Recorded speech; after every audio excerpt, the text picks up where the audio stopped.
우리는 그것을 풀 컨테이너 로드 FCL 화물이라고 하고요.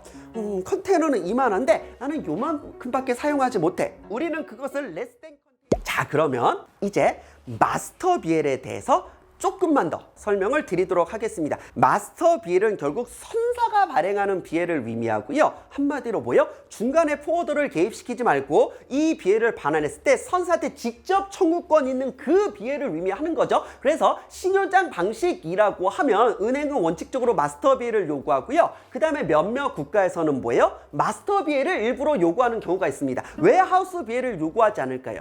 왜냐면은요, 하우스 BL이 있다라는 건 마스터 BL은 포워더가 가지고 있다는 거죠.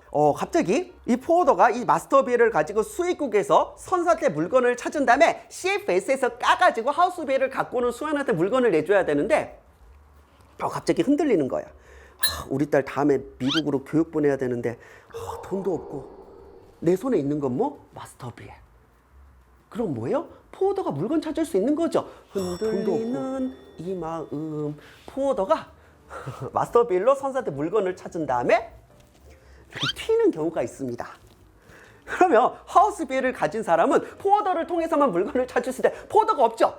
물론 이제 거의 전 세계적으로 포워더가 정직하기 때문에 이런 일이 발생하지는 않겠지만 국가적으로 이게 걱정될 수 있는 거야. 하우스 BL이라는 건 결국 이 BL 백날 갖고 있어봤자 선사에 대한 청구권은 포워더가 갖고 있는 거고 포워더가 튀면은 끝나는 거 아니냐라고 해서 여러 가지 이유로 마스터 BL만 요구하는 경우가 있습니다. 자, 그러면 내가 받는 게 마스터 BL인지 아닌지는 어떻게 구분하느냐. 자, 여기서 꿀팁 하나 또 설명드리겠습니다. 선사가 발행하는 BL은 마스터 BL이라고 표현하기도 하고요. 하지만 우리가 보통 마스터 BL이라고 얘기를 하면은 굉장히 넓은 의미이긴 하지만 하우스 BL이 딸려 있다라는 얘기입니다. 야, 그러면 선사가 발행하는 BL이면서 하우스 BL이 없는 거, 한마디로 송하인과 선사가 직접 계약을 체결하고 그 받은 BL을 수하인한테 보내서 수하인이 그 BL을 직접 선사한테 반환하고 물건을 찾을 수 있는 거, 즉 선사가 발행하는 BL이지만 포워더가 개입되지 않는 거 있죠. 그럴 땐 뭐라고 표현해요? 다이렉트 BL이라고 표현을 하거나 선사한테 다이렉트로 물건을 청구할 수 있다. 혹은 선사가 발행하는 BL이라고 해서 라인 BL이라고 표현하기도 합니다. 뭐 선사의 입장에서는 자기네들이 발행하는 BL은 BL일 뿐이죠. 그래서 자기네들이 발행하는 BL을 뭐 다이렉트 BL, 라인 BL, 마스터 BL 이제 구분하지 않고 사용하지만 포워더의 입장에서는 좀 구분을 해야 됩니다. 그리고 수완의 입장에서는 좀 구분을 해야 돼요.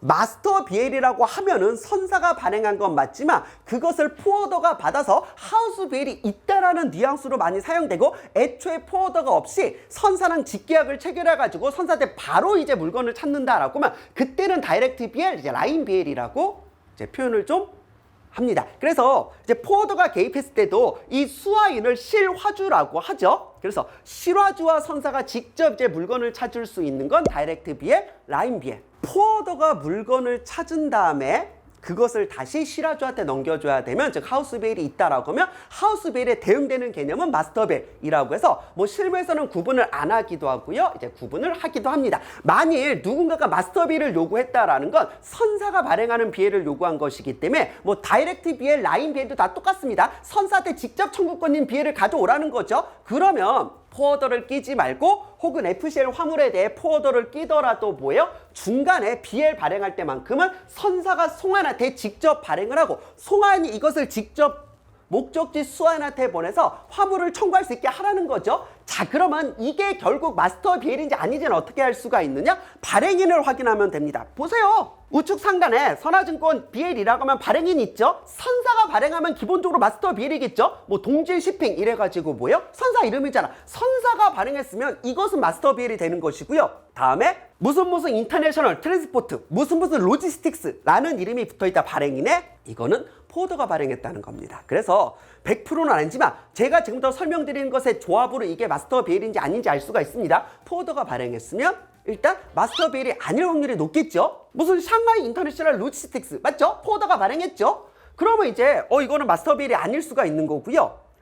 그러면 선사가 발행하면 마스터 BL이 맞지만 포워더가 발행하면 다 마스터 BL이 아닌 것이냐라고 했을 때 아닙니다. 중간에 포워더를 개입을 했지만 포워더가 발행을 하면서 뭐예요? 선사의 대리인의 자격으로 발행을 하고 선사의 대리인의 자격으로 서명을 했다라고 하면 포워딩이 발행을 했어도 그게 마스터 BL이 될 수가 있습니다. 자, 그래서 예를 들어 선사가 발행한 BL은요, 서명란에 자격이 뭐라고 돼 있어요? S 캐리어. 우리는 운송인의 자격으로 서명을 한다라고 돼 있으니까 이제 마스터 BL이 되는 것이고요. 아니면 이런 식으로 서명 있고 as the carrier named above. 결국 선사의 자격으로 서명했죠. 이러면 마스터 BL이 되는 거고요. 예를 들어 포워더가 발행을 하면서 acting as carrier의 자격으로 서명을 했다. 즉 캐리어가 운송인은 아니지만 운송인으로서 acting, 행위를 하는 자로서 서명을 했다. 즉 포워더의 자격으로 서명을 한 거죠. 이러면 이제 마스터 BL이 못 됩니다. 포워더가 발행한 BL은 이런 식으로 뭐 acting as carrier라고 되어 있거든요. 그럼 포워더가 발행한 BL이 마스터 BL이 되는 경우는 언제냐? 포워더가 발행을 했지만 선사의 대리인의 자격으로 서명하는 경우입니다. 그럼 포워더가 선사의 자격으로 서명한다는 게 뭐냐? 잘 보세요. 무슨 포워딩 코리아 여기가 서명을 했죠. 앞에 이제 이름은 생략했습니다. 하지만 뭐라고 됐어요? 이 포워더는 as 에이전트. 우리는 대리인이다. 뭐라고요? signed on behalf of the carrier. 우리는 운송인을 on behalf of죠. 운송인을 대신하여 서명하는 대리인이다. 보세요. 포워딩이 서명하면서 운송인의 대리인으로서 서명을 했다. 즉 포워딩이 서명하고 뭐라고 적혔어요?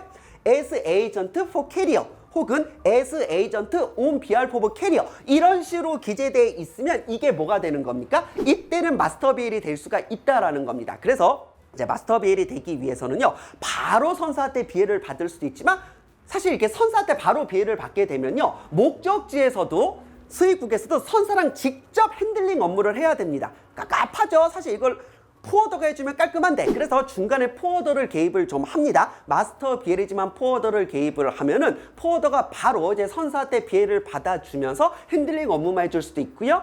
아니면 포워더가 자체적으로 BL을 발행하면서 선사의 대리인의 자격으로 발행을 하면서 마스터 BL이 되게 할 수도 있습니다. 사실 법적으로 이게 마스터인지 하우스인지 아는 방법은 국세청 사이트는 홈택스, 관세청 사이트는 유니패스죠. 유니패스 사이트에 들어가면 이제 화물 관리 번호나 BL 번호로 화물을 조회할 수가 있습니다. 특히 이 BL 번호로 조회한다라고 했을 때 보세요.